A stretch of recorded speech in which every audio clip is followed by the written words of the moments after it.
चुनाव आयोग की तरफ से इस बात का जिक्र किया गया क्योंकि यहां की आवाम खुद तस्वीर बदलना चाहती है। अदिति ने अभी बहुत सारे मुद्दों की बात की, लेकिन क्या चुनाव आयोग के सामने आज की स्थिति में यह एक चुनौती नहीं है? भले ही पूरी टीम विजिट कर चुकी है कि किस तरीके से चुनाव सुचारू रूप से हो, सबसे इंपॉर्टेंट यह है कि उसी को कंटिन्यू किया जाए जैसा कि लोकसभा चुनावों के दौरान देखने को मिला, यानी नंबर ऑफ वोटर्स ज्यादा से ज्यादा हो, जिसको लेकर न सिर्फ चुनाव आयोग खुश रहा है बल्कि वहां की आवाम भी बढ़ चढ़कर उस वोटिंग में हिस्सा ले चुकी है। ये तो जम्मू कश्मीर में चुनावी कमीशन हो, उसके बाद जम्मू कश्मीर की प्रशासन हो, लेफ्टिनेंट गवर्नर हो या यहाँ की हुकूमत हो, 3-4 फेजेस पे ये बात जाती है। एक कि आपका ट्राइबल है जो कि इस वक्त लाइव स्टॉक लेकर गुरेज पुंछ राजौरी जाता है, उनकी वापसी से पहले जो चुनाव है वो पॉसिबल नहीं थे। दूसरा, जम्मू कश्मीर में डिलिमिटेशन हुआ था, इलेक्टोरल वार्ड से लेकर असेंबली सेगमेंट और संसद के बड़े से बड़े कॉन्स्टिट्यूंसी तक हुआ। तीसरा सबसे बड़ा मुद्दा जो डिफेंस और सिक्योरिटी लाइन्स है, कि line of control, actual line of control, international border, ये 3 जगह हैं जहां पर जम्मू कश्मीर में आपको यहाँ का नागरिक जो है वो मुसीबतों में जूझ रहा है। और इसी बीच में जब आप इलेक्शन अनाउंस करते हैं तो पैरामिलिट्री फोर्सेस की बड़ी तादाद आपको अमरनाथ यात्रा के साथ लगी है, और जो ही ये यात्रा मुकम्मल हो जाएगी उसके बाद पैरामिलिट्री फोर्स की अजाफी कंपनियों को आपको बुलाकर यहाँ पर सिक्योरिटी कवर देना पड़ता है। लेकिन जम्मू कश्मीर में अगर आपने देखा होगा कि बीते 3 दहाइयों के दौरान जो इंतखाबात नजदीक आते हैं तो कई मौकों पर मिलिटेंटों की तरफ से गोलियां भी चली और कई जिंदगियां भी खत्म हुई, जिसका बहुत ज्यादा जो जम्मू कश्मीर में इलेक्शन कमीशन को इस चीज का बहुत ज्यादा नोटिस लेना पड़ा कि किस तरह के हालात बदले हुए हैं। जम्मू कश्मीर बदला है, लेकिन जम्मू कश्मीर का जिस तरह से फर्स्ट सेकंड फेज में आप देखते हैं राजौरी पुंछ अनंतनाग, सेकंड में फिर उसके बाद साउथ कश्मीर के इलाके और आखिरी फेज में नॉर्थ कश्मीर है, जिस तरह से ये फिगर सामने आए कि सिक्योरिटी ग्रिड आप श्रीनगर में रखेंगे, फिर साउथ में शिफ्ट करेंगे, फिर ऊपरी इलाकों में आप पीर पंचाल की तरफ सिक्योरिटी ग्रिड करेंगे, उसके बाद आते आते वापस आप बारामूला, बांडीपोरा, कुपवारा और बाकी जगहों पर अपना सिक्योरिटी ग्रिड को जो है वो शिफ्ट करेंगे। गालिब इसका यह है कि जम्मू कश्मीर, हरियाणा और बाकी जगहों में इंतखाबात से बहुत दूर है, और इसका डिफरेंशिएशन ये है कि यहाँ के लोगों की सिक्योरिटी, यहाँ एक वक्त था अगर कोई वोट डालने जाता था तो उसको भी खतरा था, जो इलेक्शन में खड़ा हो जाता था उसको भी बख्शा नहीं जाता था। लेकिन पॉलिटिकल पार्टीज के लिए पॉलिटिकल स्टेमिना इससे बड़ा क्या हो सकता है कि जम्मू कश्मीर में 370-35 के खात्मे के बाद जिस तरह से गृह मंत्रालय 12 कहा, पहले डिलिमिटेशन होगा,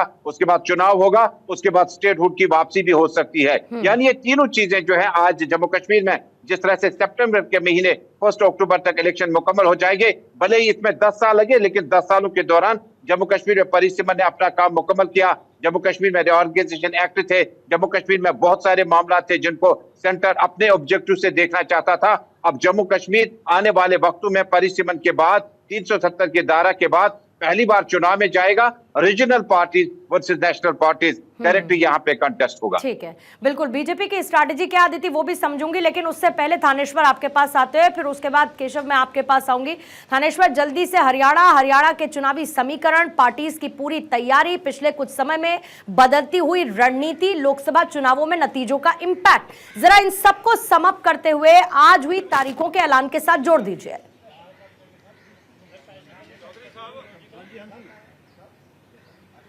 देखिए, हरियाणा में जितना पिछला इतिहास उठाकर देखें तो अक्सर 12-13 सितंबर को इलेक्शन का अनाउंस होता है, लेकिन इस बार 2 हफ्ते पहले ही, 1 महीने के करीब पहले ही जिस तरीके से इलेक्शन का अनाउंस हो गया, सभी राजनीतिक पार्टियां तो तैयार हैं, लेकिन जिस तरीके आज सुबह मुख्यमंत्री ने स्वयं कहा था कि इलेक्शन समय पर होंगे, आज जिस तरीके से इलेक्शन कमीशन ने अनाउंस कर दिया, हरियाणा के इतिहास में पहली बार ऐसा हो रहा है कि इलेक्शन इतनी जल्दी हो रहे हैं। इसको लेकर कांग्रेस पार्टी पहले से तैयार है, क्योंकि उसने हरियाणा के हिसाब करके अपनी यात्रा शुरू की हुई है। इनेलो ने अपने तरीके से रीजनल पार्टी जो शुरू की है, जेजेपी ने की हुई है, अब बीजेपी का लगातार रैलियों का अभियान चल ही रहा है। पार्टियां सब तरीके से तैयार है, लेकिन मुख्यमंत्री ने जिस तरीके से आज घोषणाएं की झड़ी लगाई है, और खासतौर पे हरियाणा में 4.5 लाख नए वोटर हैं, नए वोटर को लुभाने के लिए जिस तरीके से एजुकेशन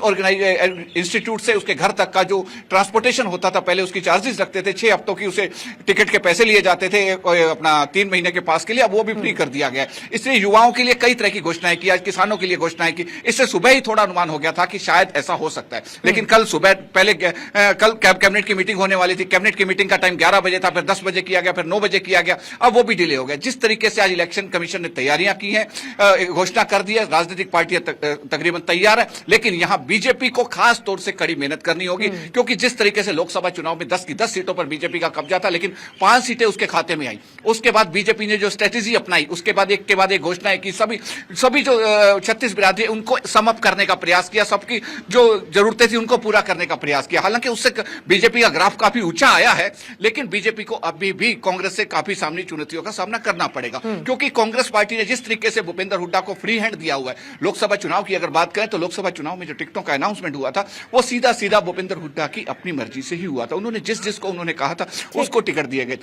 थे। उसके बाद जिस तरीके से 5 सीटों पर कांग्रेस विजय हुई, उसके बाद आलाकमान की नजरों में भूपेंद्र हुड्डा का ग्राफ काफी ऊपर गया है। और भूपेंद्र हुड्डा ने जो स्ट्रेटेजी से पुराने जो बिछड़े हुए थे सबको साथ जोड़ने का प्रयास किया और कांग्रेस के ग्राफ को जिस तरीके से आगे बढ़ाने का प्रयास किया, उससे बीजेपी भी मांगती है कि लोकसभा विधानसभा चुनाव में उसे चुनौतियों का सामना करना पड़ सकता है। लेकिन बीजेपी ने अभी लोकसभा चुनाव के बाद अभी आज तक जिस तरीके से जो घोषणाएं की हैं, उससे बीजेपी को काफी फायदा होने की संभावना नजर आ रही है। कैप दे देती हूँ। थानेश्वर, मैं लौटती हूँ आपके पास, पानी आप पी लीजिए। उतने में मैं केशव आपके पास आती हूँ, फिर आदित्य आपके पास आऊंगी। केशव, बहुत जरूरी है, सबसे बड़ी बात जो तारीखों का ऐलान किया गया, बहुत ज्यादा उसमें समय नहीं है। यह माना जा सकता है दोनों राज्यों को देखकर कि चुनाव आयोग पहले ही विजिट करके अपनी सारी तैयारी कर चुका था, सिर्फ तारीखों का ऐलान बाकी था। इंप्लीकेशन सारी की सारी सुविधाओं के, जरूरतों के बहुत जल्द हो जाएंगे। और सबसे बड़ी बात, बेसब्री से इंतजार जम्मू कश्मीर में चुनाव की तारीखों को, उनके ऐलान को लेकर आज चुनाव आयोग की तरफ से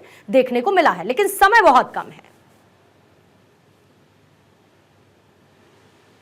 बिल्कुल पूर्णिमा, देखिए सबसे पहले मैं आपको बता दूं, आज सुबह जैसे ही चुनाव आयोग की तरफ से ये जानकारी दी जाती है कि आज विधानसभा चुनाव के संभवतः ऐलान किया जाएगा डेटों का, तभी कयास ये लगाए जा रहे थे, क्योंकि इस साल 2024 में 4 राज्यों में विधानसभा चुनाव होने हैं। लेकिन जो मेरे सोर्स थे वो सुबह ही बता दिए थे कि सिर्फ और सिर्फ चुनाव आयोग के द्वारा आज 2 राज्यों का ही चुनाव तारीखों का ऐलान किया जाएगा, क्योंकि पिछले दिनों सिर्फ और सिर्फ चुनाव आयोग की तरफ से हरियाणा और जम्मू कश्मीर का जायजा लिया गया था और वहां के चुनाव तैयारियों के बारे में जानकारी ली गई थी। तो अभी 3 बजे जब चुनाव आयुक्त राजीव कुमार की तरफ से प्रेस कॉन्फ्रेंस किया गया तो उन्होंने साफ तौर से जम्मू कश्मीर और हरियाणा में विधानसभा चुनाव के तारीखों का ऐलान किया। खासतौर से जम्मू कश्मीर इसलिए महत्वपूर्ण है क्योंकि 2019 के बाद पहली बार वहां पर चुनाव हो रहे हैं 370 हटने के बाद, इसीलिए पूरे देश की निगाहें जम्मू कश्मीर पर है और जम्मू कश्मीर में सुरक्षा के लिहाज से बहुत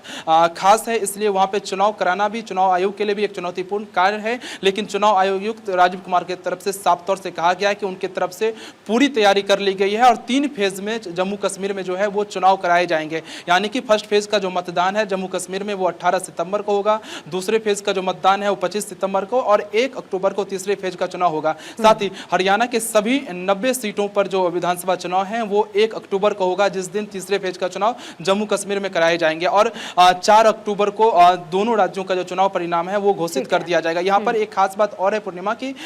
2 राज्यों यानी कि जम्मू कश्मीर और हरियाणा के चुनाव तारीखों का ऐलान कर दिया गया है, लेकिन महाराष्ट्र और झारखंड का चुनाव तारीखों का ऐलान नहीं किया गया है, क्योंकि इन दोनों राज्यों में अभी चुनाव आयोग की तरफ से चुनाव तैयारियों का जायजा भी नहीं लिया गया है। लेकिन इन दोनों राज्यों में भी जो कार्यकाल है सरकार का वो सेम टाइम में ही खत्म हो रहा है, तो अब